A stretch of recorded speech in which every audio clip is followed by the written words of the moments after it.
بسم الله الرحمن الرحيم الحمد لله رب العالمين وبه نستعين على أمور الدنيا والدين والصلاة والسلام على سيدنا وشفيعنا رسول الله سيدنا محمد بن عبد الله عليه وعلى آله وعلى أصحابه وعلى أزواج أزكى الصلاة وأتم التسليم وعلينا معهم وفيهم برحمتك يا أرحم الراحمين رب اشرح لي صدري ويسر لي أمري واحلل عقدة من لساني يفقه قولي سبحانك لا علم لنا إلا ما علمتنا إنك أنت العليم الحكيم نوينا التعلم والتعليم والتذكير والنفع والانتفاع والإفادة والاستفادة والحث على التمسك بكتاب الله وسنة رسوله صلى الله عليه وآله وسلم والدعاء إلى الهدى والدلالة على الخير ابتغاء وجه الله ومرضاته وقربه وثوابه. Doa pagi hari. Allahumma inna nas'aluka ilman nafi'a wa rizqan wasi'an wa amalan salihan mutaqabbala. Amin ya rabbal alamin. Alhamdulillah wa syukru lillah. Berjumpa lagi alhamdulillah setelah 3 minggu kita berlibur. Juga saya baru tahu kalau di Indonesia juga baru masuk ya. Kita di sini juga baru masuk alhamdulillah. Syukurillah, semoga Allah Subhanahu wa taala pelihara anak-anak kita, dzurriyyah kita, dan diberikan ilmu yang bermanfaat, diberikan segala kemudahan insyaallah, didekatkan dengan teman-teman baik, teman-teman salih, dijauhkan daripada segala mara bahaya dan fitnah. Amin ya rabbal alamin. Anak-anak kita menuju sekolah untuk menuntut ilmu, kita juga ke sini untuk menuntut ilmu. Semoga Allah Subhanahu wa taala menerima kita insyaallah sebagai para penimba ilmu, karena orang-orang yang menuju ke ruang ilmu atau ke tempat ilmu, sesungguhnya mereka mendekatkan diri kepada Allah Subhanahu wa taala, dan dengan itu mereka lebih dekat biiznillah ta'ala ke surga. Amin ya rabbal alamin. Baru tadi pagi juga saya antar anak-anak saya ke sekolah, dan saya bilang, karena udah lama libur tuh biasanya kan gimana gitu ya, ada rasa malas, dan aduh dari kemarin udah, mama bisa nggak, boleh nggak kita besok absen, boleh nggak besok nggak masuk sekolah. Padahal itu udah 20 hari libur ya, masih aja nggak cukup. Tetapi itu salah satu memang hal yang sebetulnya ya membahayakan. Sistem yang kayak gini tuh kalau liburnya terlalu lama itu jadinya semangatnya menurun, jadi agak susah, sulit terkadang kayak awal kembali gitu kan. Maka tadi sewaktu saya antar mereka sekolah, saya bilang kalian itu sekolah bukan satu hal yang sepele. Ilmu itu di sisi Allah Subhanahu wa taala adalah satu hal yang sangat mulia. Saking mulianya itu kalian diantar sekolah itu oleh malaikat sebetulnya. Sabda Rasulullah sallallahu alaihi wasallam, "Innal malaikata la tad'a ajnihataha li talibil ilm ridwan lahu bima yasna." Sesungguhnya malaikat itu merendahkan sayapnya serendah-rendahnya di hadapan atau bagi orang-orang yang berjalan menuju ke tempat di mana mereka akan menuntut ilmu, ridwan lahu bima yasna. Karena malaikat itu ridha sekali, sangat-sangat ridha terhadap si orang ini karena dia mau menuntut ilmu. Artinya ridha di sini malaikat itu senang banget. Malaikat itu senang banget sampai sayapnya direndahkan, dan mereka itu seakan-akan mengantar kita dan melindungi kita sampai kita balik. Ya, hal-hal yang seperti itu insya Allah juga bukan hanya dapat menambah atau mengangkat, mengembalikan semangat menuntut ilmunya anak-anak kita, tetapi kita juga. Dan kita ini punya peran yang besar sekali Allah Subhanahu wa taala, di mana kita diberikan dzurriyyah atau keturunan, itu adalah satu yakni pemberian dan satu anugerah, tetapi great responsibilities juga ada dengannya.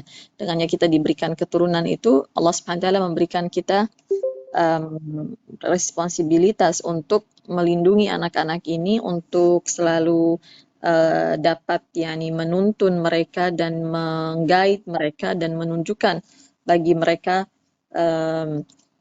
jalan yang diridhai oleh Allah Subhanahu wa taala, jalan yang diridhai oleh baginda Rasulullah sallallahu alaihi wasallam.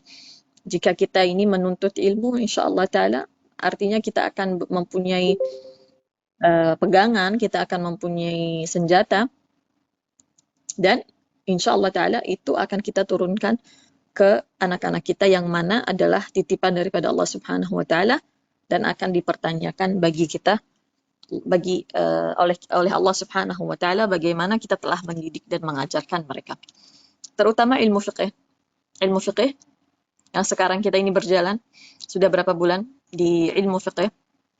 Salah satu ilmu yang sangat-sangat penting, yang sangat diperlukan oleh setiap muslim dan muslimah.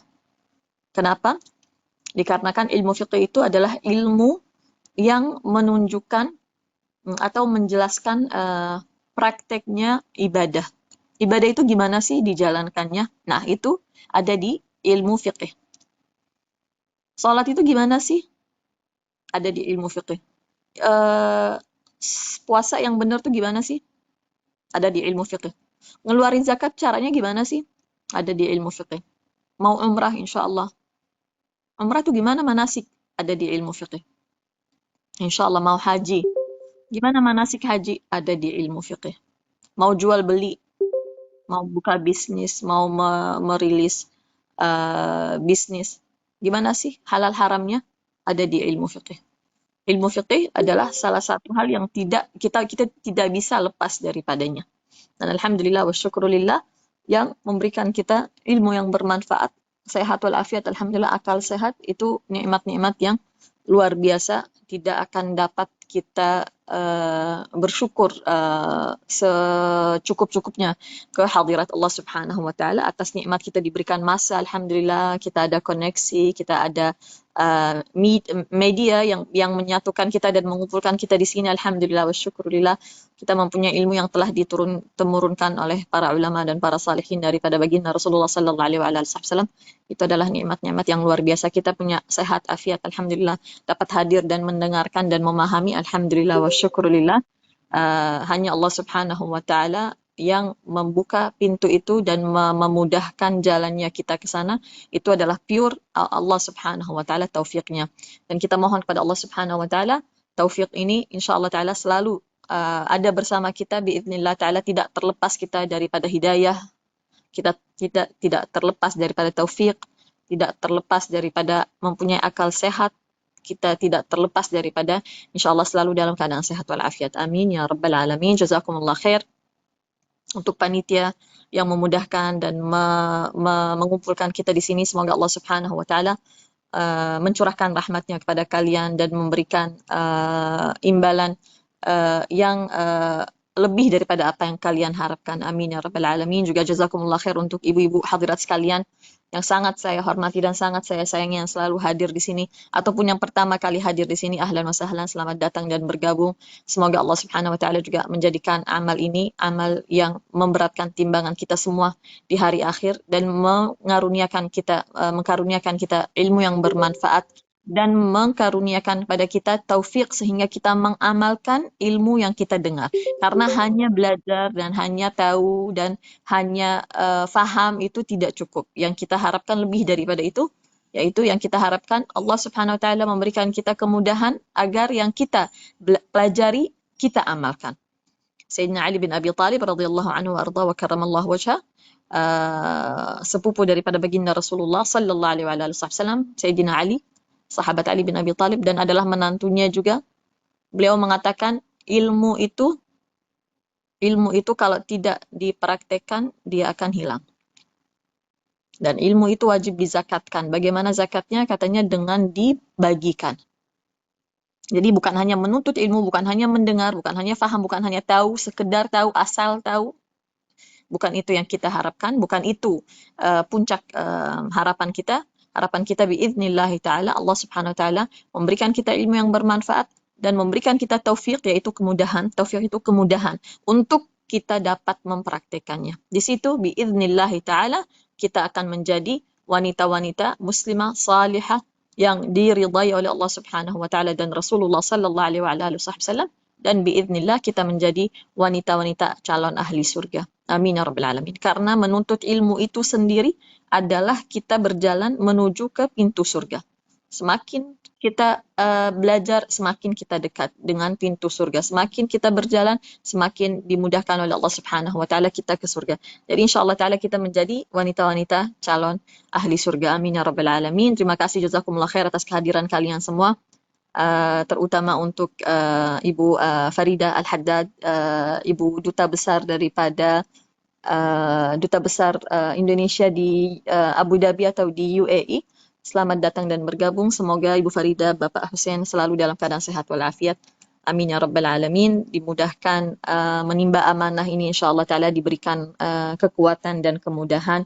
Juga ibu-ibu hadirat sekalian semua, insyaallah rumah tangga kita semua rumah tangga sakinah mawaddah warahmah. Hajat-hajat kita dikabulkan oleh Allah Subhanahu wa taala. Amin ya rabbal alamin. Dan juga tema yang kita tema pembuka setelah kita berlibur 3 minggu kurang lebih. Ini subhanallah, saya rasa subhanallah yani kena sekali di hati saya pribadi. Dan apa ya, momennya itu subhanallah, aturan Allah Subhanahu wa taala ini. Alhamdulillah wa syukurillah. Kita insyaallah akan memulai bab salat sunnah. Yang sebelumnya kita telah membahas salat fardu kifayah atau salat yang hukumnya fardu kifayah. Jadi ada salat itu kategorinya bisa dibilang 4. Pertama fardu ain. Fardu ain yaitu 5 salat subuh, zuhur, asar, maghrib dan isya, plus salat Jumat untuk laki-laki dengan ketentuan dan syaratnya yang kita sudah pahami. Itu fardu ain, artinya masing-masing wajib mengamalkannya. Lalu kita ada fardu kifayah. Fardu kifayah adalah salat yang dia hukumnya fardu, yaitu wajib, tetapi atas atau bagi sebagian orang saja.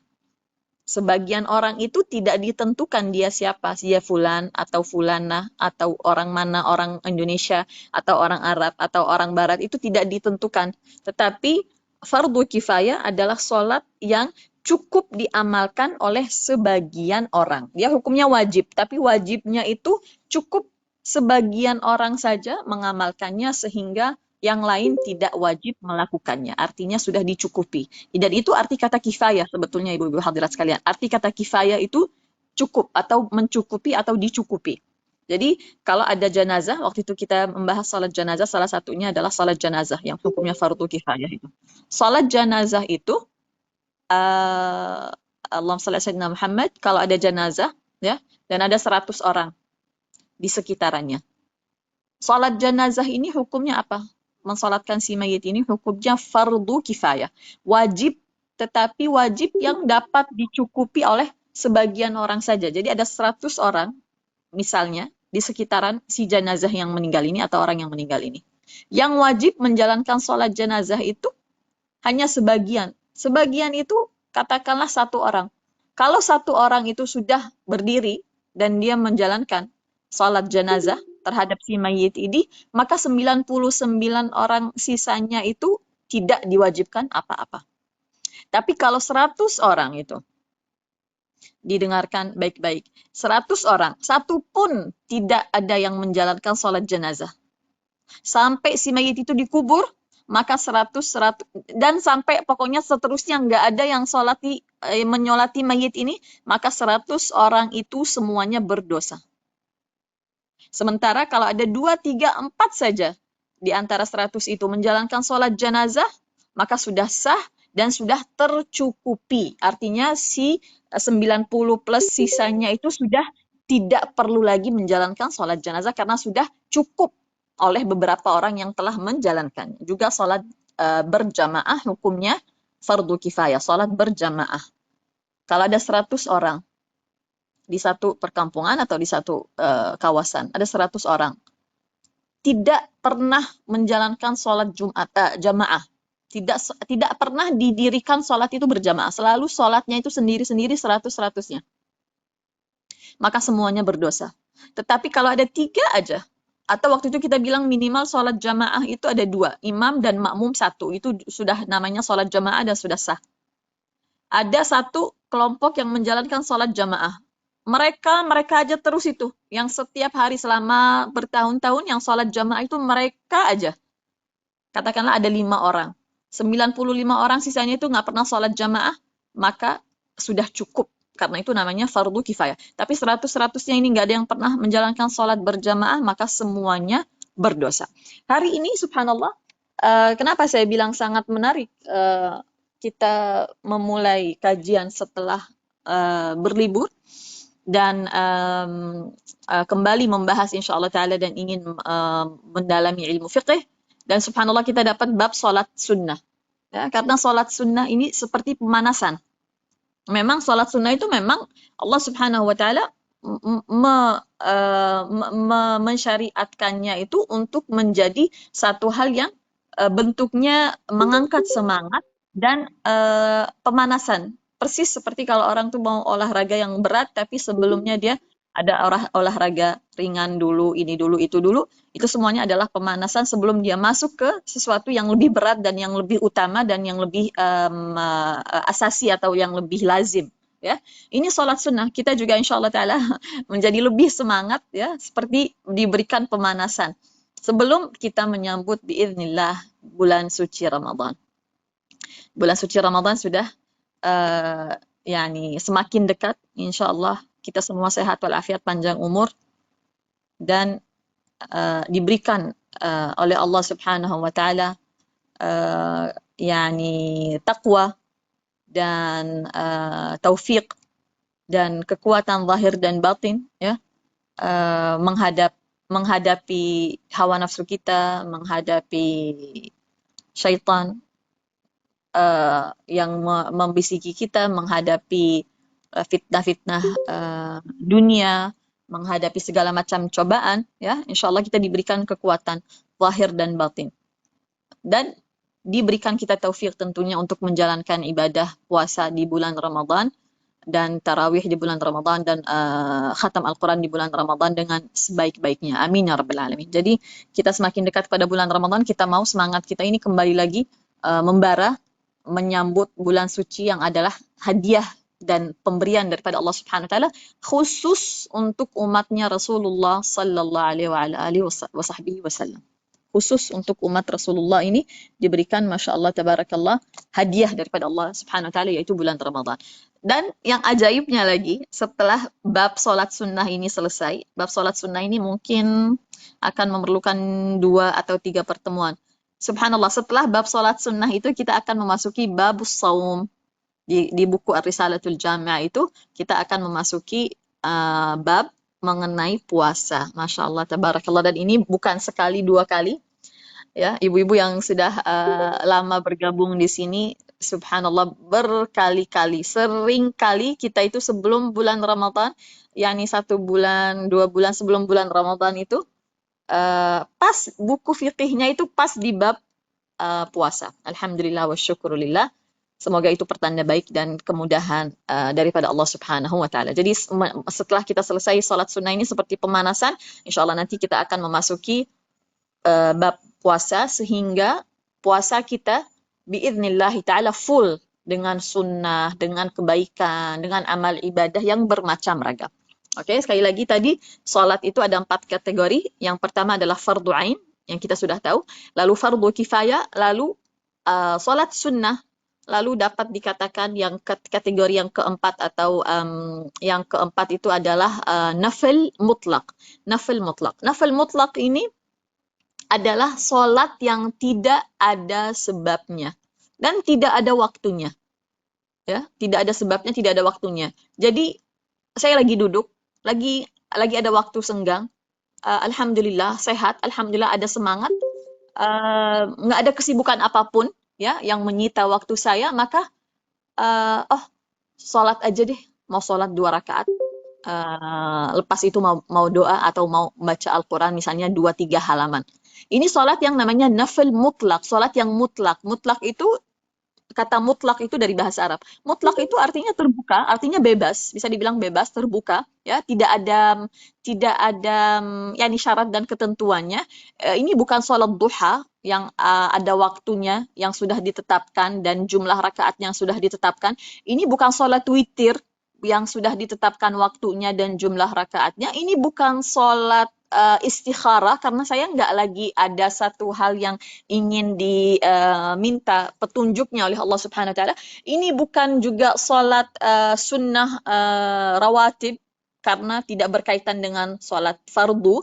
Ini nafil mutlak. Saya lagi duduk, lagi senggang, atau mungkin lagi sedih, atau mungkin lagi yakni hati lagi nggak enak, atau subhanallah ingat mati, lalu saya terdorong untuk melakukan amal yang semoga diterima oleh Allah Subhanahu Wa Taala dan dapat menjadi pahala yang nanti kelak membantu atau menolong saya di kubur nanti, maka saya bergegas ambil wudhu dan sholat 2 rakaat, atau lagi subhanallah lagi khusyuk, lagi syahdu sekali, maka saya tambah lagi 2 rakaat lagi jadi 4, maka saya tambah lagi jadi 6, jadi 8. Ini namanya nafil mutlak, tidak ada waktunya, tidak ada jumlah rakaatnya, tidak ada sebab tertentu atau tidak terkait dengan sebab tertentu. Sebabnya sekedar saya ingin mendekatkan diri kepada Allah Subhanahu wa taala, ya. Bisa dibilang itu yang nomor 4, nafil mutlak. Maka subhanallah bab salat sunnah ini bab yang sangat menarik, dan salat sunnah ini walaupun dia bukan fardu, ya, dia levelnya di bawah fardu. Arti kata fardu wajib dan lazim, sementara arti kata sunnah, sebetulnya sunnah itu ibu-ibu hadirat sekalian, yang sangat menarik, ya. Arti kata sunnah itu sendiri dalam bahasa Arab. Bukan dari segi fikih, ya, bukan dari segi fikih, bukan dari segi agama, tetapi dari segi bahasa, ya. Dari segi bahasa itu arti kata sunnah itu jalan. Ini menarik sekali subhanallah. Arti kata sunnah, sunnah yang kita tahu kata ini dari kita masih kecil sampai sekarang, dan kita tahu kalau sunnah itu artinya adalah amalan baginda Rasulullah sallallahu alaihi wasallam. Kata sunnah itu dari segi bahasa, ya. Kalau kita buka kamus Arab Indonesia, arti kata sunnah itu jalan. Jalan, subhanallah. Tapi itu sebetulnya make sense sekali dengan arti kata sunnah dari segi syariat atau dari segi ilmu fikih, ya. Karena arti kata sunnah yang kita bilang dari segi bahasa itu artinya jalan, maka make sense sekali bahwasannya ini adalah amalan-amalan yang jika kita mengamalkannya, kita itu berjalan di jalannya baginda Rasulullah sallallahu alaihi wa alihi wasallam. Selama ini yang kita tahu sunnah itu artinya amalannya Rasulullah. Sekarang kita ini alhamdulillah wa syukurillah dapat ilmu baru dari segi bahasa itu, sunnah itu artinya jalan. Bagaimana kita bisa menyatukan antara dua makna ini, yang dari segi bahasa dan yang dari segi syariat atau fikih, yaitu sunnah itu artinya saya melakukan amalan ini, artinya saya berjalan di jalannya Rasulullah sallallahu alaihi wasallam. Ini masya Allah, saya dapat, yakni menurut saya indah sekali maknanya. Nah, sunnah itu walaupun dia bukan kewajiban, tetapi dia amalan yang mempunyai nilai yang sangat-sangat tinggi bagi kita kaum muslimin. Di syariat kita, amalan yang sunnah itu adalah amalan yang sangat mulia dan istimewa. Sekali lagi, kenapa? Dikarenakan oleh ianya adalah jalan atau amalan yang selalu diamalkan oleh baginda Rasulullah sallallahu alaihi wasallam, di mana baginda Rasulullah sallallahu alaihi wasallam adalah insan pilihan Allah Subhanahu wa taala, maka segala amal perbuatan beliau adalah amal dan perbuatan yang mulia. Maka siapa yang mengikuti jejaknya dan berjalan di jalannya dan mengamalkan sunnah-sunnahnya, ialah orang-orang yang beruntung juga. Jadi apapun yang berkaitan dengan baginda Rasulullah sallallahu alaihi wasallam itu selalu istimewa, subhanallah. Walaupun itu hal yang kecil, tidak ada yang kecil sebetulnya. Sebetulnya itu kurang adab, ya, kalau kita mengatakan hal itu kecil yang berkaitan dengan Rasulullah. Tapi dari segi makna, dari segi kata, maksudnya kalau hal itu sekecil-kecilnya, sesimpel-simpelnya,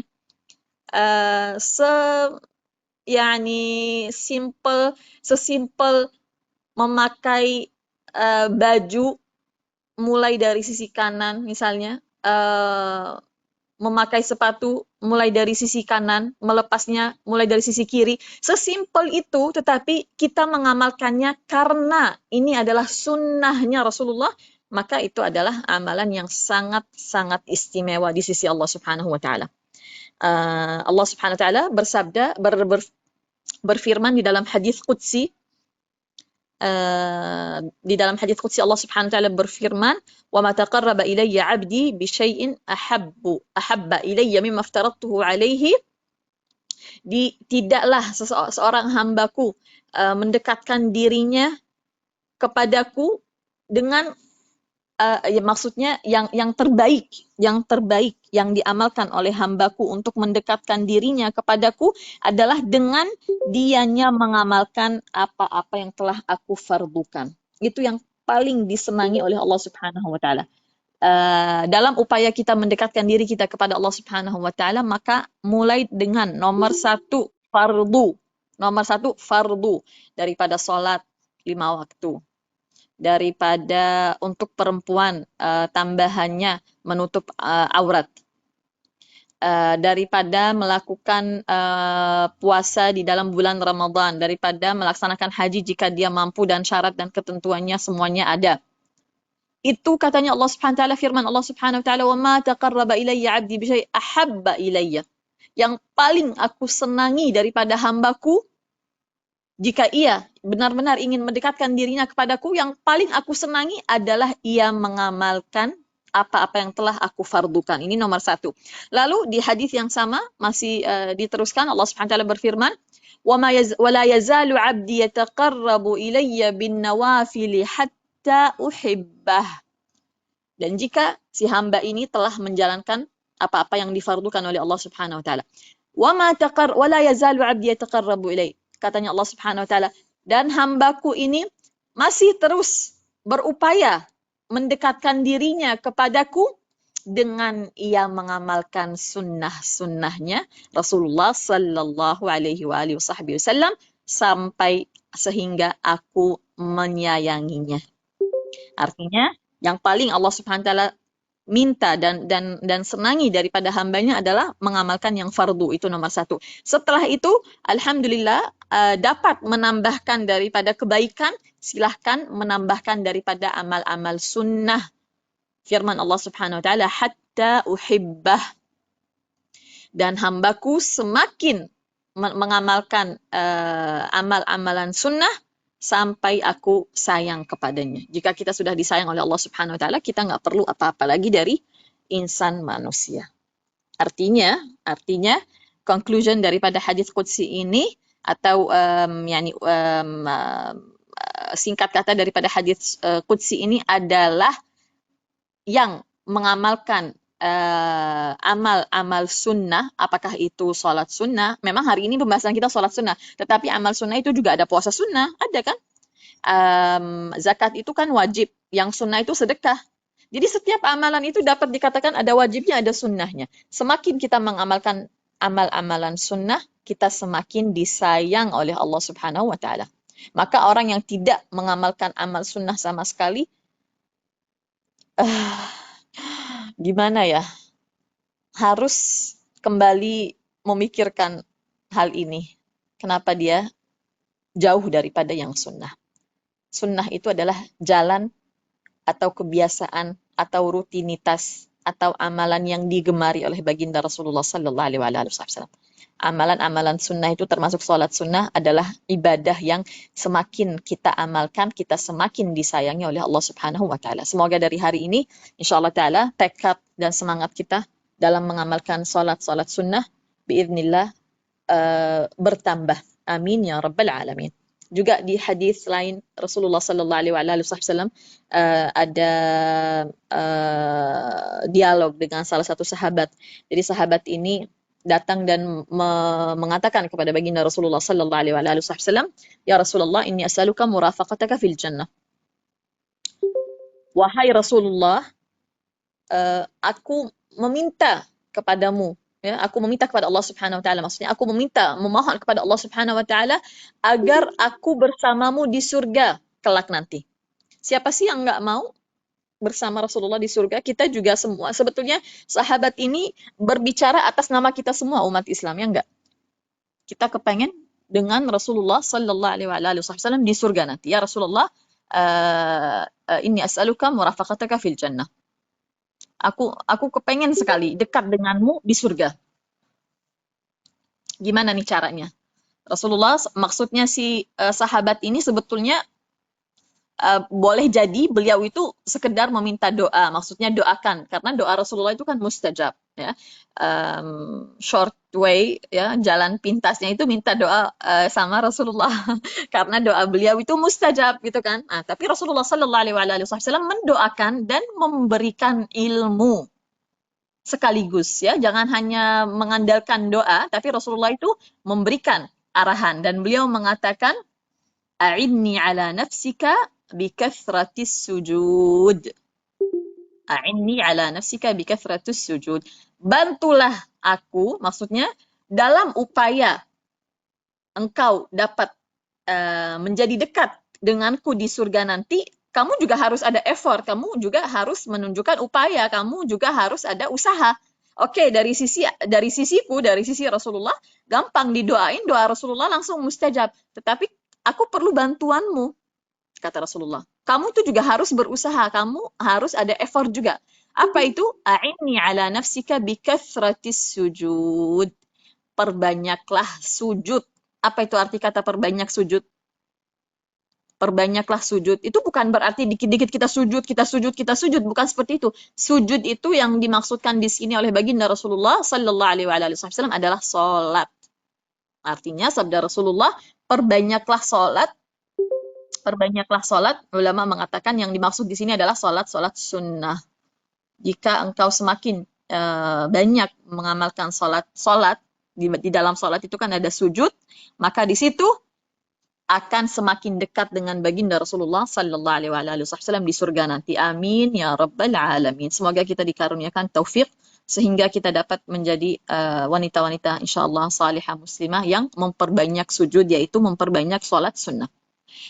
Kita memasuki buku kita, buku favorit kita ini Ar-Risalatul Jami'ah wa Tadhkiratun Nafi'ah, karangan daripada Al-Habib Ahmad bin Zain Al-Habsyi. Semoga Allah Subhanahu wa taala merahmatinya, mengampuninya, mengangkat derajatnya di surga, melapangkan kuburnya, dan juga mengkaruniakan kepada kita semua yang sedang menimba ilmu Rasulullah sallallahu alaihi wasallam lewat perantara beliau ini, Habib Ahmad bin Zain Al-Habsyi, yang telah wafat ratusan tahun yang lalu. Semoga beliau itu semoga kita mendapatkan syafaat beliau pada hari kiamat nanti, karena ulama itu masing-masing memberikan syafaat di hari kiamat untuk murid-muridnya. Mereka diberikan oleh Allah Subhanahu wa taala izin, seperti yang mati syahid itu diberikan oleh Allah Subhanahu wa taala izin, silahkan memberikan syafaat, yaitu bantuan kepada keluarga kalian.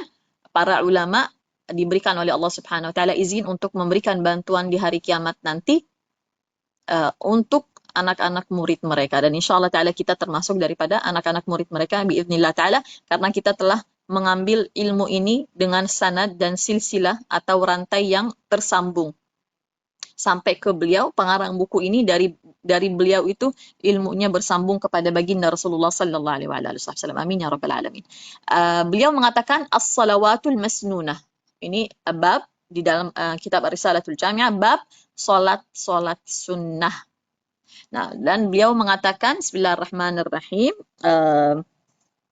wal idan wal kusufan wal witr sunanun muakkadatun wa kadza rawatibus salah wad duha wat tarawih sunanun laha fadlun wa thawabun azim. Beliau mengatakan bab salat sunnah.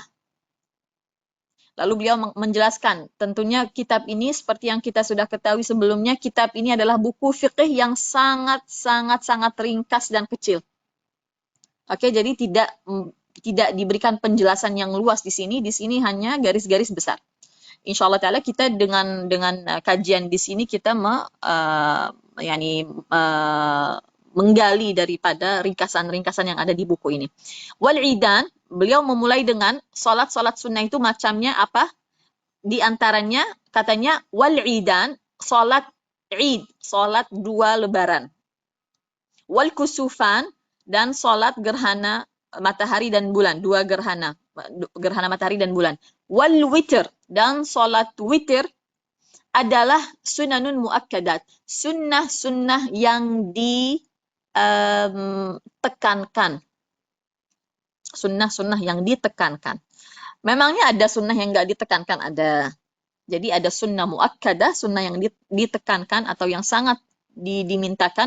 Ada sunnah ghair muakkadah, ada sunnah yang tidak ditekankan. Sekali lagi yang namanya sunnah itu artinya amalan yang pernah dikerjakan oleh baginda Rasulullah. Kalau dia ditambah kata muakkadah, muakkadah itu artinya ditekankan atau dipastikan, artinya ini hampir tidak pernah ditinggal oleh baginda Rasulullah. Padahal itu sunnah loh ya. Kalau sudah namanya muakkadah itu artinya pasti, sangat-sangat dipastikan, sangat-sangat dimintakan, sangat ditekankan. Artinya Rasulullah itu hampir tidak pernah meninggalkannya. Jadi seperti fardu itu. Hampir seperti fardu ya bagi Rasulullah. Sementara sunnah ghair muakkadah, sunnah yang tidak ditekankan, artinya sunnah yang diamalkan oleh baginda Rasulullah, amalan yang diamalkan oleh baginda Rasulullah, tetapi tidak selalunya. Tidak selalunya. Oke, maka beliau mengatakan wal idan, salat 2 lebaran, wal kusufan, salat 2 gerhana, wal witir, dan salat witir adalah contoh-contoh daripada kategori sunnah muakkadah, sunnah yang tidak pernah ditinggalkan oleh Rasulullah. Wa kadza rawatibus shalah. Demikian pula salat sunnah rawatib. Itu levelnya tinggi sekali di antara salat sunnah.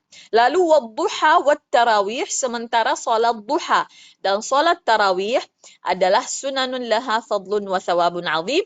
Dia levelnya di bawah salat-salat yang tadi itu dan pahalanya besar sekali atau imbalannya dan keistimewaannya besar sekali di sisi Allah Subhanahu wa taala. Ini aja yang yang ada di buku Ar-Risalatul Jami'ah, karena sekali lagi buku ini adalah buku yang ringkas ya.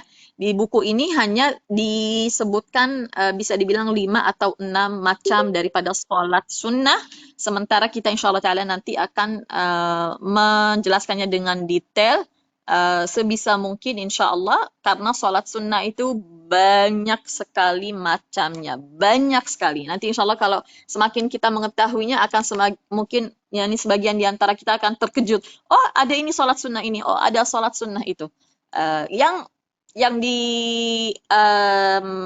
disebut di buku ini adalah bisa dibilang yang paling utama dan garis besarnya saja. Dimulai oleh beliau dengan sholat al-idan wal kusufan wal witir, dimulai dengan bab sholat sunnah ini dimulai dengan sholat-sholat yang muakkadah, sekali lagi yang sangat ditekankan, yang tidak ditinggalkan oleh Rasulullah sallallahu alaihi wasallam, sekalipun beliau musafir, sekalipun beliau dalam keadaan kurang sehat.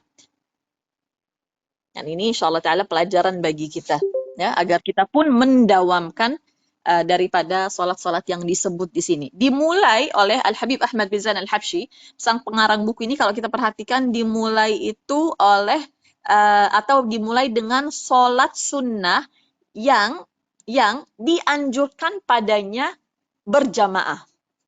Nah, ini sangat menarik.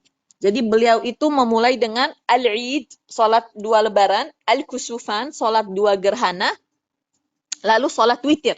Beliau memulai dengan sholat sunnah yang dianjurkan padanya berjamaah. Di sini berarti sholat sunnah itu tidak semuanya sama, tidak semuanya sebanding, tidak semuanya selevel, dan salah satu hal yang membedakan antara sholat sunnah dengan sholat sunnah lainnya adalah ada sholat sunnah yang dianjurkan berjamaah.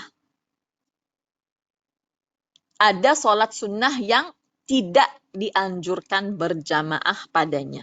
Dimulai oleh yang dianjurkan berjamaah padanya, yaitu sholat 2 lebaran. Wal-idan. Al-idan, alhamdulillah, wa syukurillah, kita mempunyai 2 lebaran untuk khusus bagi umat Rasulullah sallallahu alaihi wasallam, yaitu Idul Adha dan Idul Fitr.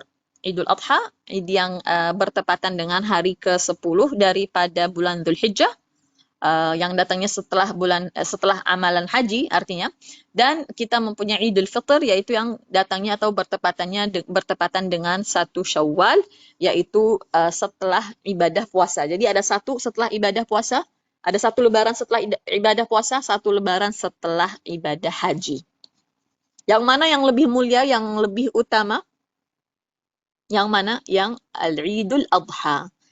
Dikarenakan oleh beberapa faktor sebetulnya, salah satunya adalah Idul Adha ini adalah lebaran yang bertepatan pada bulan Dzulhijjah. Dan bulan Dzulhijjah itu dibanding dengan bulan Syawal, bulan Dzulhijjah lebih istimewa dikarenakan oleh bulan Dzulhijjah adalah satu di antara 4 bulan yang dimuliakan oleh Allah Subhanahu wa taala di dalam Al-Qur'an. Ya. Kedua, faktor yang menjadikan sholat Idul Adha ini lebih utama, lebih ditekankan, lebih mulia, lebih afdal ya daripada sholat Idul Fitr, yaitu dikarenakan oleh Idul Adha, lebaran Idul Adha itu hadirnya setelah ibadah haji. Sementara Idul Fitri hadirnya setelah ibadah puasa, dan puasa dibanding dengan haji lebih mulia ibadah haji. Juga salah satu faktor yang menjadikan lebaran Idul Adha dan sholatnya itu lebih mulia daripada lebaran dan sholatnya Idul Fitri, yaitu bersamaannya lebaran Idul Adha dengan ibadah berkurban atau ibadah kurban atau ibadah udhiyah. Udhiyah itu artinya disembelihnya hewan sembelihan, yaitu unta atau sapi atau kambing. Jadi ini faktor-faktor yang menjadikan ibadah sholat Idul Adha atau sholat sunnah Idul Adha ini mulia sekali dan tidak pernah ditinggal oleh baginda Rasulullah sallallahu alaihi wasallam. Juga subhanallah, ajaibnya di dalam Al-Quran di surat Al-Kautsar, surah yang paling pendek di dalam Al-Quran itu surah Al-Kautsar. Firman Allah Subhanahu wa taala, Bismillahirrahmanirrahim, Inna a'tainakal kautsar, sesungguhnya kami memberikan kepadamu kelebihan. Salah satu arti kata Al-Kautsar ini kelebihan atau nikmat-nikmat yang berlebih atau telaga. Salah satu banyak makna daripada kata Al-Kautsar ini. Fasalli li rabbika wanhar. Fasalli li rabbika wanhar. Maka salatlah untuk Tuhanmu atau untuk Allah Subhanahu wa taala, semata-mata untuk Allah Subhanahu wa taala, wanhar, dan sembelihlah kurban. Di sini ulama mengambil isyarat atau mengambil satu makna bahwasannya salat inhar atau berkurbanlah itu kan pada hari lebaran ya. Maka salat yang dimaksud di situ di ayat yang sama, fasalli li rabbika wanhar, adalah salat Idul Adha. Maka dari itu biidznillah ta'ala insyaallah nggak lama lagi, berapa bulan lagi kita mendapatkan bulan Ramadan dan salat Idul Fitri. Insyaallah kita niat dari sekarang kita mengamalkannya, menjalankannya. Juga insyaallah ta'ala nanti setelah kita mendapatkan lebaran Idul Adha atau masuk bulan Dzulhijjah, insyaallah kita juga menjalankan ibadah Idul Adha. Salat Idul Adha. Idul Fitr dan Idul Adha ini mempunyai dua cara untuk menjalankannya. Mohon didengarkan baik-baik.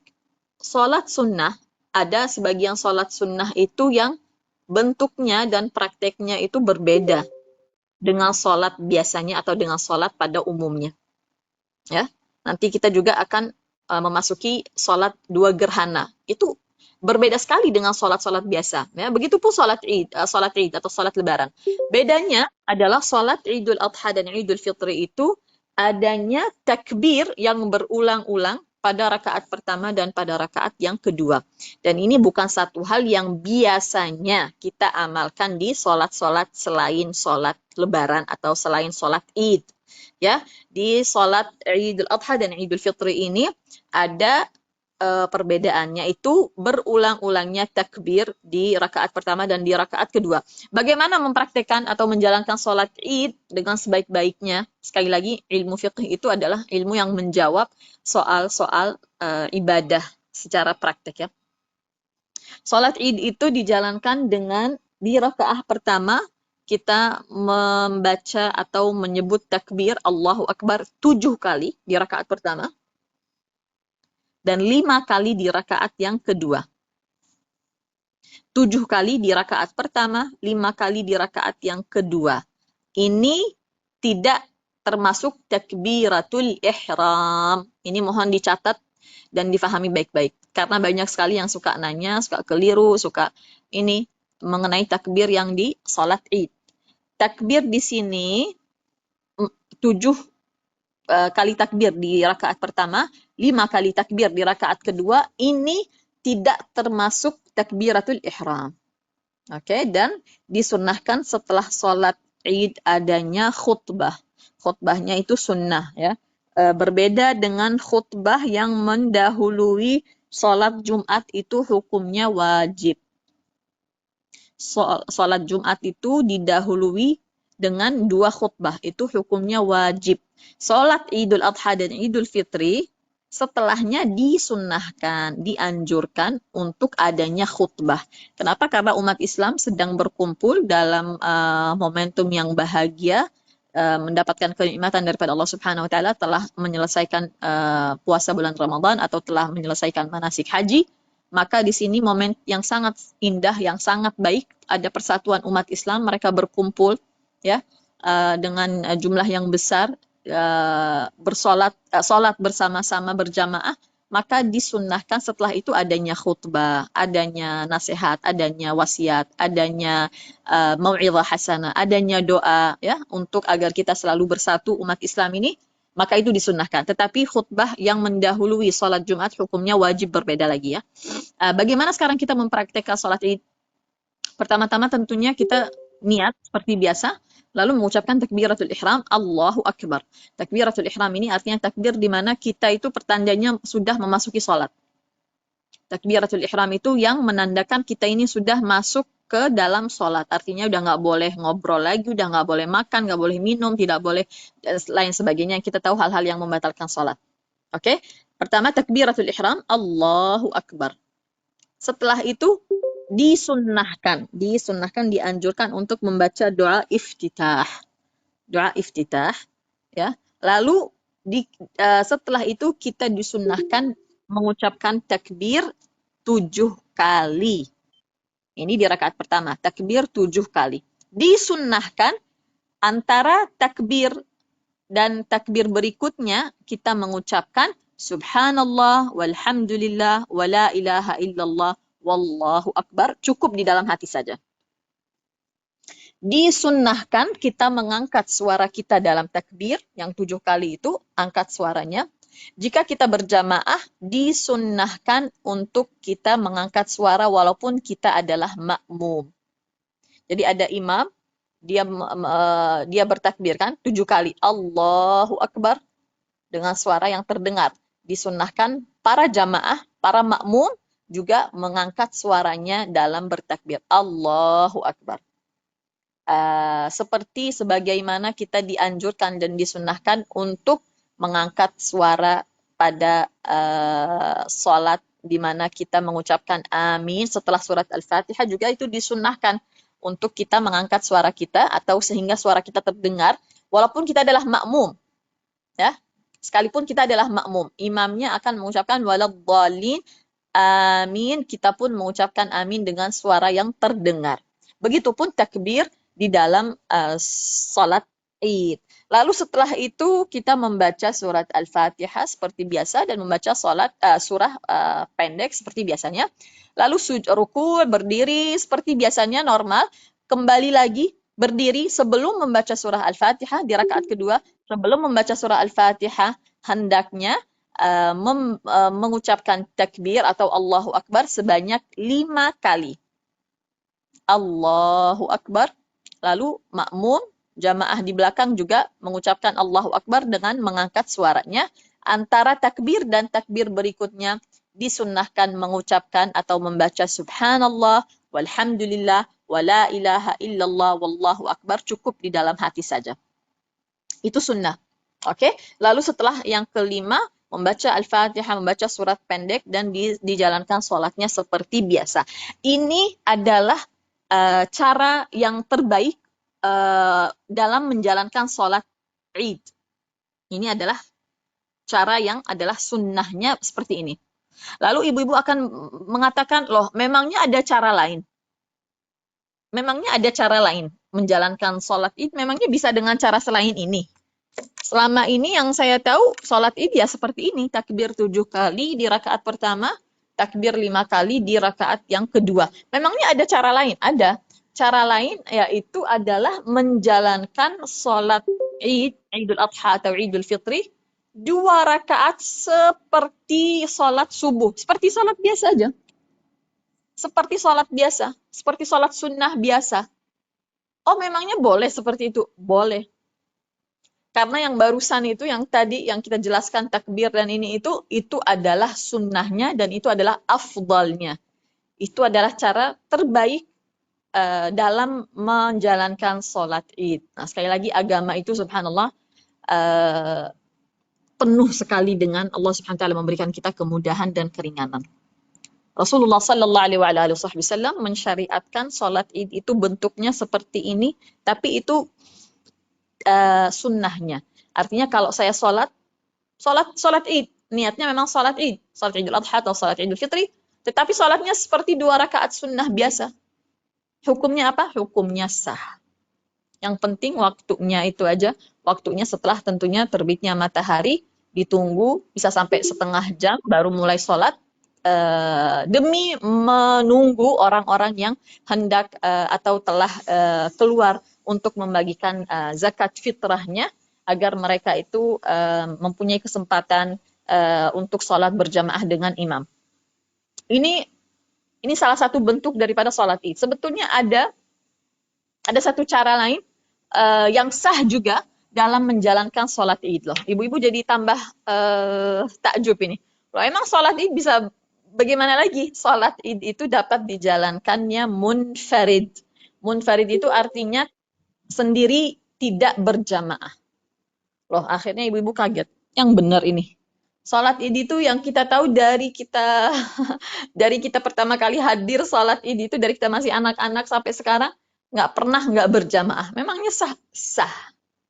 Sholat sunnah itu pada dasarnya sholat sunnah ya. Sholat sunnah itu pada dasarnya dapat dijalankannya munfarid atau sendiri. Hanya saja lalu baginda Rasulullah sallallahu alaihi wasallam mensunnahkan, menganjurkan beberapa sholat-sholat sunnah itu untuk dijalankannya berjamaah. Ini yang tadi sudah kita jelaskan. Dan ini yang dimulai oleh sang pengarang buku ini, Al-Habib Ahmad bin Zain Al-Habsyi. Di buku ini atau di bab sholat sunnah itu, beliau memulai dengan sholat sunnah yang dianjurkannya berjamaah, yaitu sholat Idul Adha dan Idul Fitri dan sholat gerhana matahari dan gerhana bulan. Oh jadi sholat Id itu kalau saya misalnya nggak keburu keluar atau nggak bisa keluar rumah atau sholat mau keluar bangun udah kesiangan misalnya, sholat Id yang di masjid sudah dijalankan dan sudah selesai. Jadi saya masih dapat menjalankannya dan mendapatkan fadilahnya dan pahalanya masih. Karena sholat sunnah pada dasarnya hukumnya itu dapat dijalankannya munfarid atau sendiri. Berarti sholat lebaran itu Idul Adha dan Idul Fitri boleh sendiri. Sebaiknya berjamaah. Boleh dijalankannya seperti 2 rakaat sunnah biasa. Sebaiknya dengan takbir yang 7 kali di rakaat pertama dan 7 kali di rakaat yang kedua. Boleh dijalankannya sampai sebelum azan zuhur. Loh, ibu-ibu tambah kaget lagi. Yang benar ini kita selama ini kalau sholat Idul Adha atau Idul Fitri ya itu setelah terbitnya matahari kurang lebih setengah jam, kurang lebih. Pokoknya di mana di masjid atau di adanya jamaah menjalankan sholat Id, yaitu kita sholatnya di situ awal pagi hari. Loh, ternyata sholat Idul Adha dan Idul Fitri ini waktunya sebetulnya panjang dan berjalan sampai sebelum zuhur. Sebelum zuhur 20 menit, 15 menit itu paling lastnya masih dapat menjalankan sholat Id. Oh jadi kalau saya ketiduran, kalau saya nggak bangun, kalau saya nggak sempat, kalau saya ini, kalau saya itu, Saya masih dapat menjalankannya nanti jam 9, jam 10, jam 11, masih dapat diamalkan dan mendapatkan pahalanya sholat Id. Yang penting jangan ditinggalkan. Ini Allah Subhanahu wa taala memberikan kita banyak kemudahan. Nggak bisa ke masjid, silahkan di rumah. Nggak bisa berjamaah, silahkan sendiri. Nggak tahu berapa takbir, lupa, atau nggak belajar, atau keliru, silahkan nggak pakai takbir. Sholatnya seperti sholat sunnah biasa, silahkan, sah-sah saja, diterima biidznillahi ta'ala. Ini adalah sholat pertama, sholat sunnah muakkadah yang pertama di bab sholat sunnah. Yang kedua adalah wal kusufan. Beliau mengatakan wal kusufan dan sholat dua gerhana. Sholat dua gerhana yaitu gerhana matahari dan gerhana bulan. Dan ini adalah sholat sunnah yang juga subhanallah istimewa sekali, ya, istimewa sekali sholat ini. Terjadinya gerhana matahari dan gerhana bulan itu adalah suatu hal yang tidak tidak biasanya, ya, dan tidak dapat diada-adakan, tidak dapat tidak terjadi kecuali dengan izin Allah Subhanahu wa taala. Di dalam hadis Rasulullah sallallahu alaihi wasallam bahwasanya gerhana matahari dan gerhana bulan adalah dua daripada tanda kebesaran Allah Subhanahu wa taala. Allah Subhanahu wa taala jika umat manusia jauh daripadanya dan tergelam dalam kemaksiatan dan kemungkaran, maka Allah Subhanahu wa taala memberikan suatu hal yang menggetarkan hati mereka, suatu hal yang ditunjukkan di hadapan mereka agar mereka insaf, agar mereka kembali kepada Allah Subhanahu wa taala, agar mereka bertaubat, agar mereka mendekatkan diri kepada Allah Subhanahu wa taala. Karena itu disunnahkan, ya, ibu-ibu hadirat sekalian, disunnahkan itu kalau ada gerhana matahari atau gerhana bulan untuk memperbanyak istighfar. Kenapa? Karena itu salah satu bentuk daripada tanda kebesaran Allah Subhanahu wa taala dan salah satu pertanda murkanya Allah Subhanahu wa taala, bahwasanya orang-orang tenggelam dalam kemungkaran dan kemaksiatan. Maka dianjurkan untuk memperbanyak istighfar sampai gerhananya, sampai matahari dan bulan kembali seperti asal dan normal lagi. Dan dua sholat ini, gerhana matahari dan gerhana bulan, adalah sholat sunnah muakkadah, sunnah yang sangat dianjurkan, dan sunnah yang dianjurkannya berjamaah.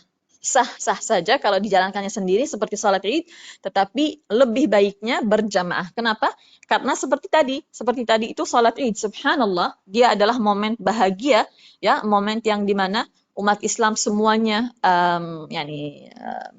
celebrating, merayakan satu kenikmatan daripada Allah Subhanahu wa taala, yaitu baru selesai daripada bulan Ramadan atau baru selesai daripada haji. Maka mereka dianjurkan oleh Rasulullah sallallahu alaihi wasallam lagi berbahagia, lagi bersukacita, ayo berkumpul dan sholat berjamaah, ya kan? Sementara pada keadaan di mana adanya gerhana, di mana keadaan turunnya murka Allah Subhanahu wa taala dan Allah Subhanahu wa taala menunjukkan kebesarannya, di situ Rasulullah sallallahu alaihi wasallam pun menganjurkan umatnya, ayo bersatu, ayo berkumpul, ayo sholat bersama-sama dalam rangka memohon kepada Allah Subhanahu wa taala diangkatnya bala, dijauhkannya kita daripada kemungkaran, diampunkan dosa-dosa kita yang berdosa ini.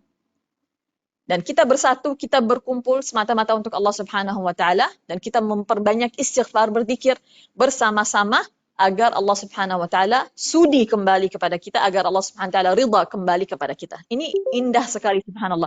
Di dalam agama Islam memang kesatuan dan persatuan itu Masya Allah satu hal yang luar biasa,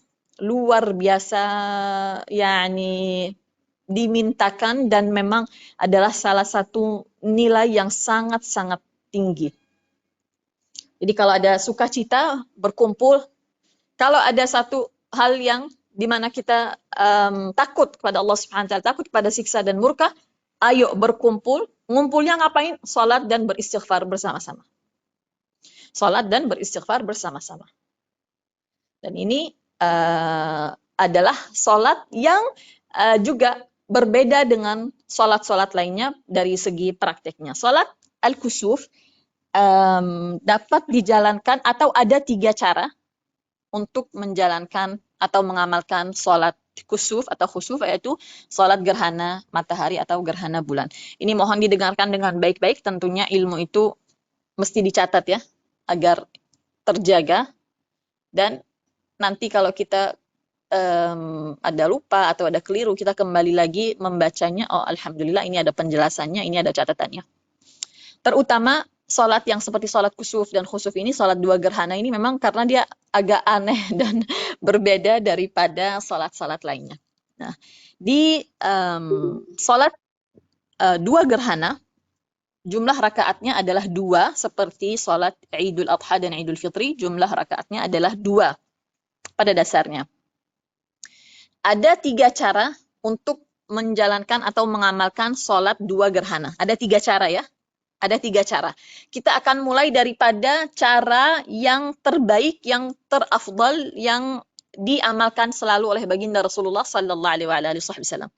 Adalah dia mengandung 2 rakaat yang panjang dan 2 sujud yang panjang. 2 rakaat yang panjang dan 2 sujud yang panjang. Dengan catatan setiap rukul itu, setiap rakaat itu ada 2 rukul. Ini dicatat, setiap rakaat ada 2 rukul. Dan sholat 2 gerhana itu jumlah rakaatnya 2, artinya totalnya ada 4 rukul. Dan ini sama sekali tidak sama dengan umumnya sholat-sholat yang kita jalankan selain sholat ini. Ya, ini yang pertama, yang terbaik, yang adalah cara yang diamalkan oleh baginda Rasulullah sallallahu alaihi wasallam. Sekali lagi 2 rakaat, setiap rakaat mengandung 2 ruku'. Istimewanya di sini adalah ruku'nya panjang dan sujudnya panjang.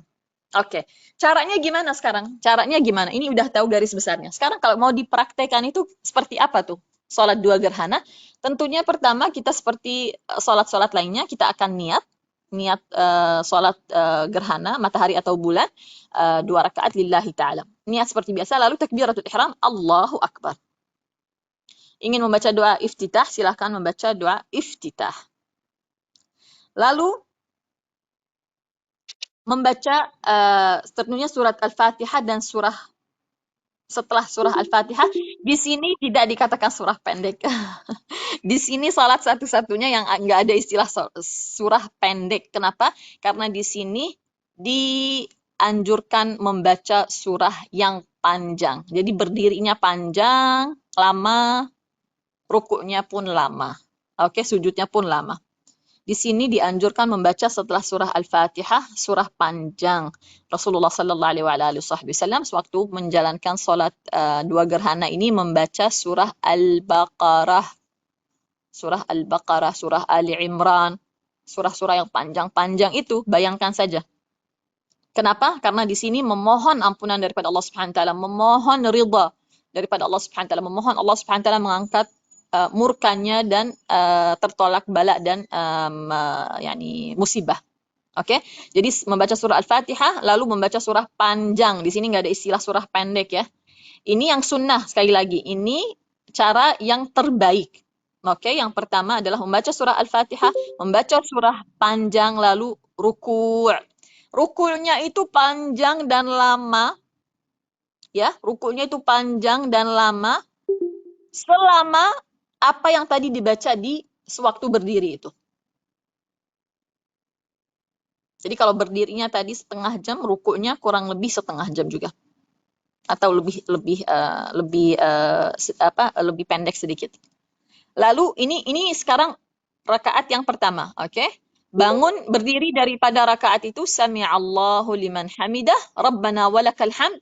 Lalu ruku' kembali. Nah, kita kan udah bilang tadi, ini harus dicatat ya, agar insya Allah ta'ala faham, jelas, dan tidak keliru ke depannya. Setiap rakaat mengandung 2 ruku'. Setiap rakaat mengandung 2 ruku'. Sekarang ruku' yang kedua. Ruku' yang keduanya itu berzikir lama di panjang ruku'nya selama tadi ruku' yang pertama. Lalu berdiri, Sami'allahu liman hamidah, Rabbana walakal hamd, lalu sujud seperti biasa tapi sujudnya yang panjang. Lalu duduk daripada sujud itu, lalu sujud kembali seperti biasa, lalu berdiri kembali. Berdiri kembali membaca surah Al-Fatihah dan surah panjang. Di sini nggak ada istilah surah pendek. Dan membaca surah panjang, tetapi surah panjangnya ini lebih pendek daripada surah yang dibaca tadi. Seandainya katakanlah tadi di rakaat pertama membaca surah yang jumlah ayatnya 300, ya, di rakaat yang pertama kurang dari 300, 250 misalnya, atau 200-an. Setelah selesai daripada surah panjang itu rukul, Allahu Akbar. Rukunya panjang dan lama. Lalu berdiri, Sami'allahu liman hamidah, Rabbana walakal hamd, lalu rukul kembali. Karena sholat 2 gerhana, sekali lagi setiap rakaat mengandung 2 rukul. Setiap rakaat mengandung 2 rukul. Berdiri dari rukul itu, ini berarti udah yang keempat. Sami'allahu liman hamidah, Rabbana walakal hamd, lalu sujud seperti biasa. Ya, sujud 2 kali seperti biasa, duduk di antara 2 sujud, tetapi sujudnya lama, lalu membaca tahiyat atau tasyahud, lalu salam. Ini adalah sholat 2 gerhana yang terbaik caranya, yang diamalkan oleh baginda Rasulullah Sallallahu Alaihi Wasallam. Cara yang kedua, tadi kita mulai dengan yang terbaik ya. Sekarang cara yang kedua, yang menengah ini, yang menengah. Sholat 2 gerhana, 2 rakaat tentunya, 2 rakaat udah pasti. Setiap rakaat mengandung 2 ruku', tetapi sholatnya ringan. Nggak sepanjang yang tadi. Jadi nggak pakai baca surah Al-Baqarah, Ali Imran, An-Nisa. Baca surah yang lebih pendek. Al-Kahfi misalnya. Yasin, Al-Waqi'ah. Nah, yang selevel dengan itu. Tetapi tetap 2 rakaat di setiap 2 ruku' di setiap rakaat. Membaca surah Al-Fatihah, lalu surah yang nggak begitu panjang, yang sedang. Lalu ruku', nggak begitu lama ruku'nya, sedang aja. Lalu berdiri, Sami'allahu liman hamidah, lalu ruku' kembali. Lama, tetapi nggak selama yang tadi nomor 1 itu. Lalu berdiri lagi, lalu sujud, dan seperti biasa seterusnya. Ini adalah yang kedua. Cara yang ketiga, bagaimana menjalankan sholat 2 gerhana adalah seperti menjalankan 2 rakaat sunnah biasanya. Seperti menjalankan 2 rakaat sunnah biasanya. Jadi sholat yang biasa banget, yang basic, ya. Niatnya tentunya sholat gerhana matahari atau bulan, 2 rakaat lillahi ta'ala. Tetapi sholatnya itu sendiri sama seperti sholat kalau kita sunnah ratib, sunnah qabliyah, sunnah ba'diyah, sunnah duha, seperti itu. Berarti ada 3 cara atau ada 3 level. Yang terbaik adalah yang sangat panjang. Dan yang setiap rakaat mengandung 2 rukul. Sementara cara yang kedua atau level yang kedua daripada sholat 2 gerhana adalah yang sama bentuknya adalah 2 ruku' di setiap rakaat, tetapi bacaannya lebih pendek daripada yang tadi. Ruku'nya lebih pendek masanya atau waktunya, dan sujudnya pun lebih pendek. Cara yang ketiga adalah menjalankan sholat sunnah 2 gerhana matahari dan bulan itu seperti sholat biasa saja. Yang nggak ada bedanya dengan sholat witir, sholat duha, sholat sunnah subuh, dan sebagainya. Jadi ada 3 cara di sini. Semoga jelas insyaAllah ta'ala. Untuk sholat witir, biiznillah akan kita bahas di pertemuan yang akan mendatang, karena hari ini kayaknya udah cukup banyak informasi agar insyaAllah bisa dicerna, bisa dibaca kembali, bisa diamalkan. Tentunya kita mohon pada Allah subhanahu wa ta'ala diberikan taufik agar kita mengamalkan sholat-sholat sunnah, karena sekali lagi sunnah itu adalah jalannya Rasulullah sallallahu alaihi wasallam. Semoga dengan ini insyaAllah kembali lagi membara semangat kita dalam memperbanyak sholat sunnah, karena dengannya kita disayang oleh Allah Subhanahu wa taala, karena dengannya kita menjadi lebih dekat kepada Allah Subhanahu wa taala. Amin ya rabbal alamin. Insyaallah pada pertemuan yang berikutnya kita ada salat witir dan ada macam-macam salat sunnah yang mungkin diantaranya tidak pernah kita dengar dan kita tidak pernah tahu sebelumnya. Biidznillah ta'ala. Jazakumullah khair.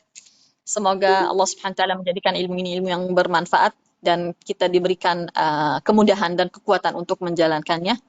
Amin ya rabbal alamin. Dan kita mohon pada Allah Subhanahu wa taala untuk keluarga kita, untuk orang tua kita, untuk guru-guru kita, untuk umat Rasulullah sallallahu alaihi wasallam dimanapun mereka berada, semoga Allah Subhanahu wa taala mengangkat segala bala dan bencana dan musibah, menjauhkan kita daripada mara bahaya, fitnah dan kemungkaran, menjauhkan kita daripada kemaksiatan dan murka Allah Subhanahu wa taala.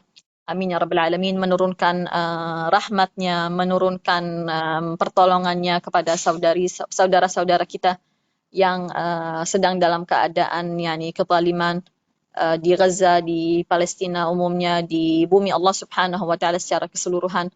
Semoga Allah Subhanahu wa taala mempercepat diangkatnya bala dan coba ini. Amin ya rabbal alamin. Jazakumullah khair. Pada pertemuan terakhir sebelum berlibur, waktu itu kita membahas sholat janazah. Dan ada 2 pertanyaan yang waktu itu belum saya balas dan sangat menarik. Dan saya yakin juga banyak yang mempunyai pertanyaan yang sama. Salah satunya adalah apa hukumnya menunda pemakaman ya, menunda di kuburnya jenazah dengan alasan atau dikarenakan oleh kayak ada keluarganya yang akan datang dari luar kota atau dari luar negeri, anaknya lah, inilah itulah, apa hukumnya? Dan salah satunya pertanyaan satu lagi apa ya waktu itu, untuk salat gaib kalau nggak salah ya, untuk salat gaib ya. Untuk masalah menunda di kuburnya atau dimakamkannya jenazah, hukumnya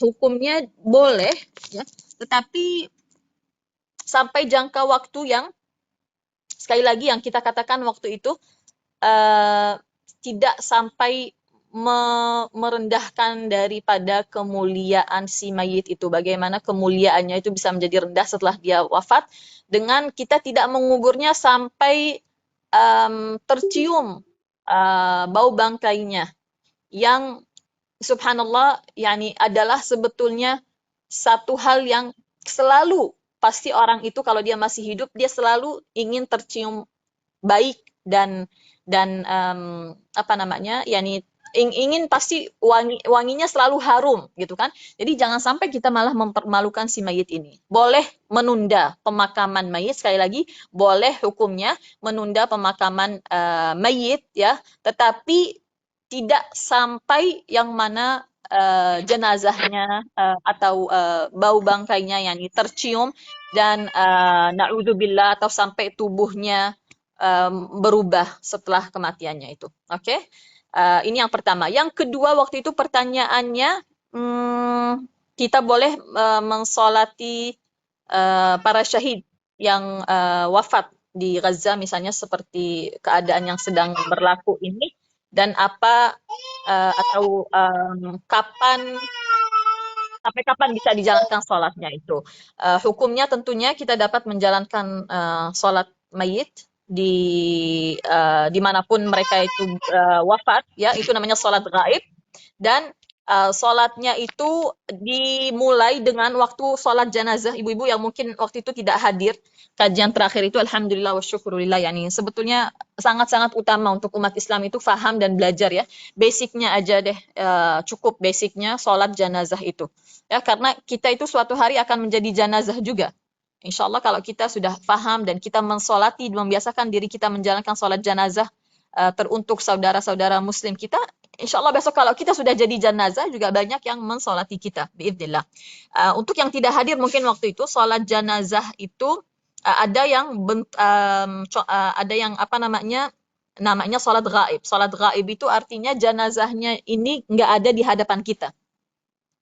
Janazahnya ini kita tidak nampak janazahnya. Itu namanya salat gaib, dan ini dianjurkan oleh baginda Rasulullah dan disyariatkan dan dimulai oleh beliau. Waktu Raja An-Najasyi di Ethiopia, raja yang Muslim itu, yang sebelumnya Kristen lalu jadi Muslim, dia wafat di Ethiopia, dan Rasulullah Sallallahu Alaihi Wasallam di Madinah tentunya, maka Rasulullah mensyariatkan salat gaib baginya. Oke, salat gaib itu hukumnya tentunya sah-sah saja, tetapi kapan waktunya masuk? Kapan waktunya salat jenazah gaib itu masuk?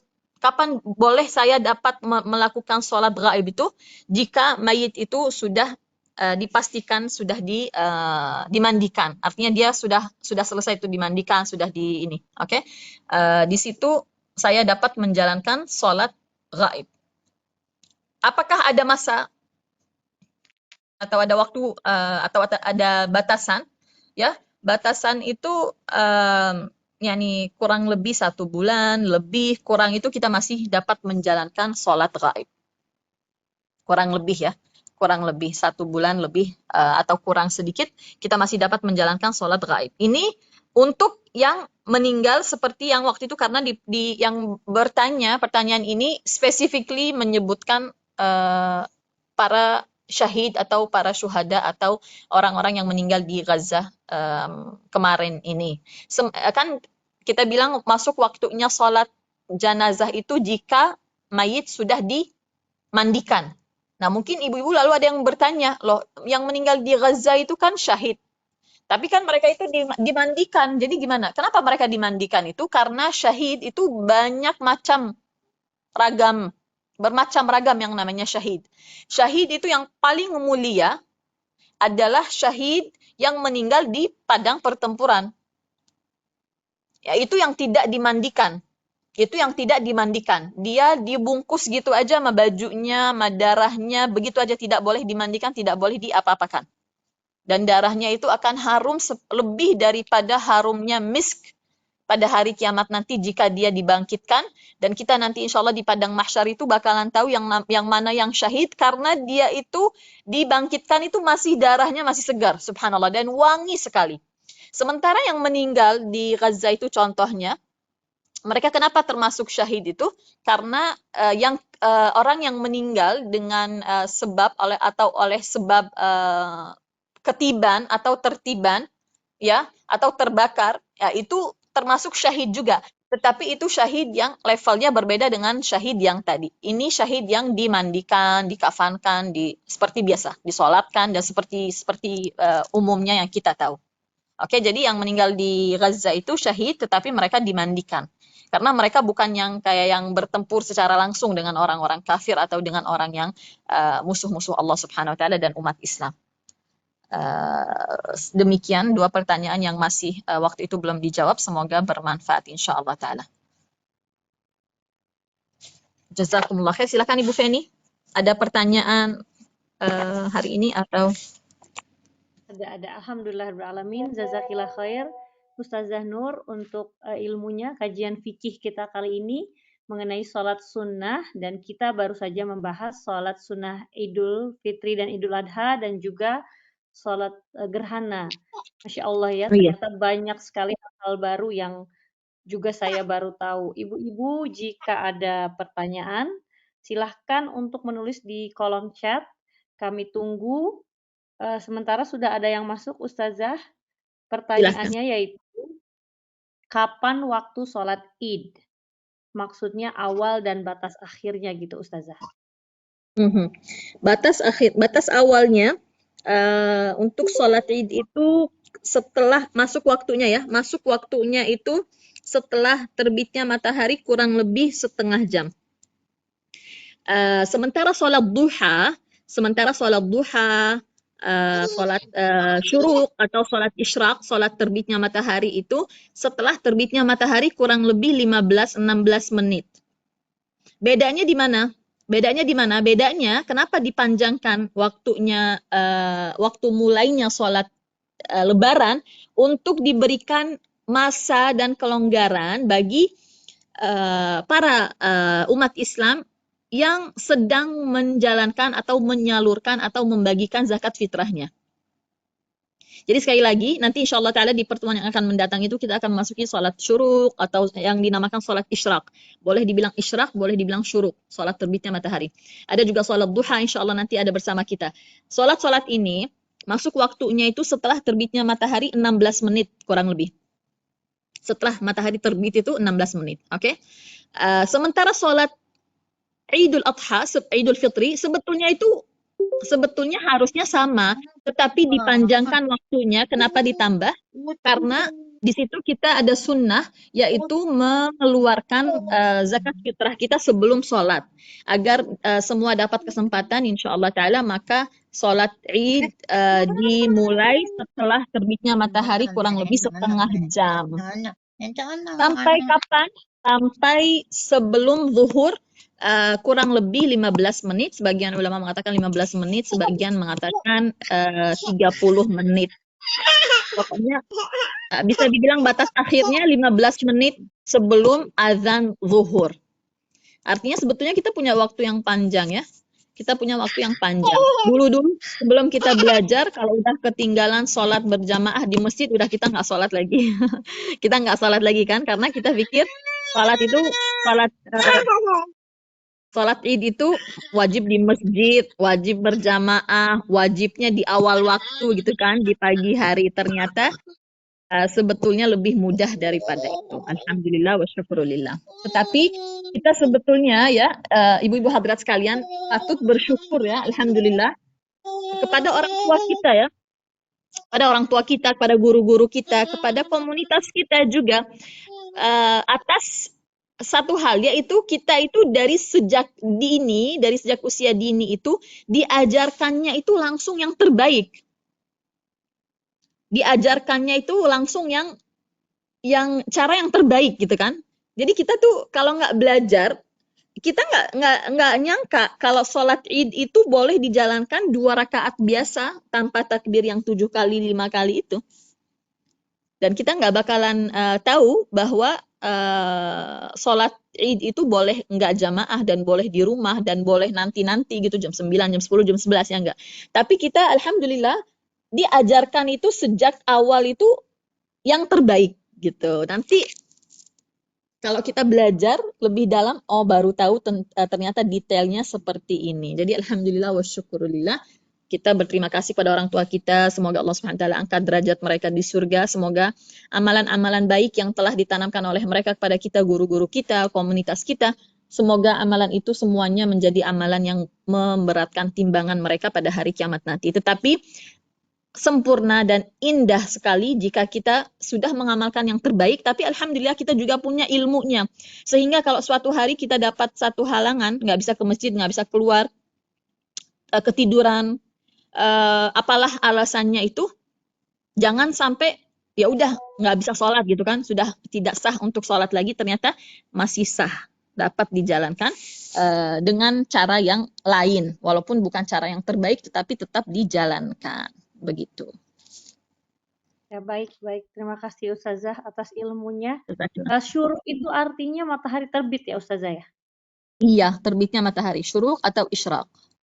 Syuruk atau isyraq ya. Oke, baik. Iya. Pertanyaan kedua Ustazah, jika terlambat, maksudnya jika ingin ikut sholat Idul Fitri mungkin ya, jika terlambat dan sudah khutbah, apa yang sebaiknya dilakukan jika ingin sholat? Sebaiknya sholat munfarid atau boleh kita sholat berjamaah? Kalau sudah jamaahnya udah selesai berarti, karena di pertanyaan itu udah khutbah ya? Iya, jika terlambat dan sudah khutbah, mungkin ketika datang mau sholat sudah khutbah gitu Ustazah. Sudah khutbah. Apa yang Berarti sebaiknya mereka sudah selesai sholat. Yang terbaik adalah mencari jamaah lain. Coba nanya-nanya, karena biasanya bukan kita aja yang telat kan. Pastilah ada yang telat gitu kan, yang juga datang, udah selesai sholat Idnya. Kalau bisa kita berjamaah ya alhamdulillah lebih baik. Dan kita sudah tahu yang namanya jamaah itu cukup berapa orang? 2 orang. 1 imam, 1 makmum. Ya imam pastilah 1 kan. Imam dan makmum 1. pastilah ada yang datang telat, yang datang bersamaan dengan kita juga tertinggal. Coba kita ajak sholat berjamaah, ataupun anak kita minimal kita bawa anak satu atau dua misalnya, ya udah berjamaah, itu yang lebih baik. Tidak dapat menjalankannya dengan cara berjamaah, ya sudah munfarid. Itu apa ya, level-levelnya. Cari yang the best way, mulai dengan yang paling baik, paling afdol. Tapi kalau memang keadaannya ya segitu aja, bisanya munfarid, ya munfarid daripada nggak sama sekali. Karena ini sekali lagi kategorinya sunnah muakkadah. Sholat lebaran itu sunnah yang sangat dianjurkan. Tidak pernah ditinggalkan oleh Rasulullah, 1 tahun pun tidak pernah beliau tinggalkan. Masya Allah, tabarakallah. Baik, Ustazah. Jika misalnya sholatnya itu tidak di masjid, berjamaah di rumah gitu karena satu dan lain hal, itu tidak perlu khutbah ya Ustazah? Cukup sholat saja, Betul sholat sunnah. sekali. Bagus sekali Hmm. pertanyaannya, terima kasih untuk yang bertanya. Karena seperti yang tadi juga kita telah sebutkan bahwasannya setelah sholat 2 Id itu disunnahkan, dianjurkan adanya khutbah. Kenapa? Momennya itu lagi berbahagia, lagi berkumpul, lagi bersuka cita. Kalau orang lagi kumpul kan maksudnya apa namanya, ambil kesempatan gitu kan, si imam ini mengambil kesempatan, wah ini lagi kumpul.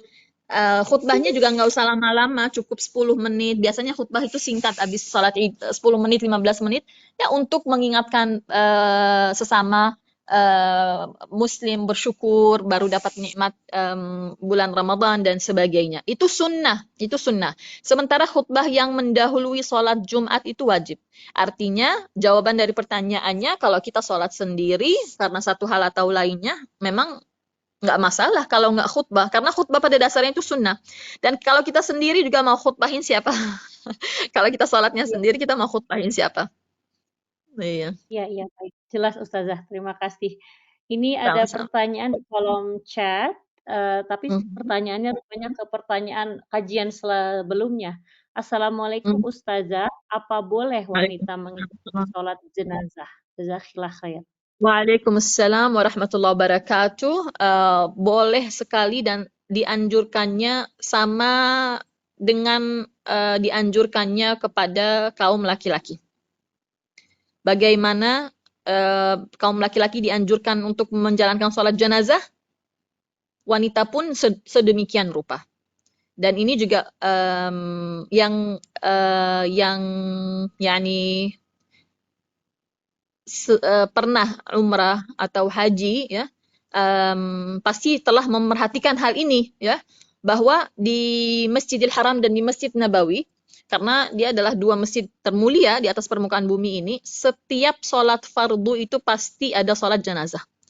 Dan mereka itu bukan hanya yang meninggal di Mekah ya, atau di Madinah aja, enggak. Dari kota-kota, dari perkampungan-perkampungan sekitarnya, di luarnya Mekah dan Madinah itu biasanya yang meninggal di sana mengusahakan jenazahnya itu dibawa ke Mekah, dibawa ke Madinah untuk disolatkan di sana. Kenapa? Karena masjid yang terbaik, fadilahnya lebih besar dan lain sebagainya.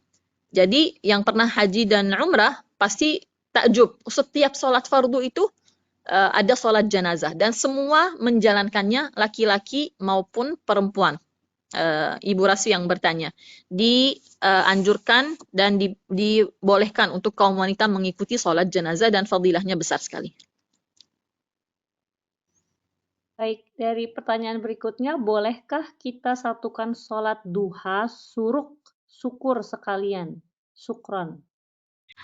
Boleh hukumnya di dalam ilmu fikih atau di dalam fikih berkenaan dengan sholat sunnah itu yang digabung niatnya lebih dari satu sholat itu digabung di satu sholat. Sebagian ulama mengatakan diperbolehkan. Seperti yang ditanyakan oleh Ibu Khadijah secara contoh, yakni contohnya kayak sholat duha, diniatkannya juga syuruk atau terbitnya matahari, diniatkannya juga sholat syukur. Di sebagian ulama iya memperbolehkan itu, ada sebabnya. Sebagian ulama mengatakan tidak semua sholat itu dapat digabung, jadi ada kayak kategorinya lagi. Insya Allah Ta'ala itu di pertemuan yang akan mendatang mungkin insya Allah, atau yang sesudahnya biidznillah.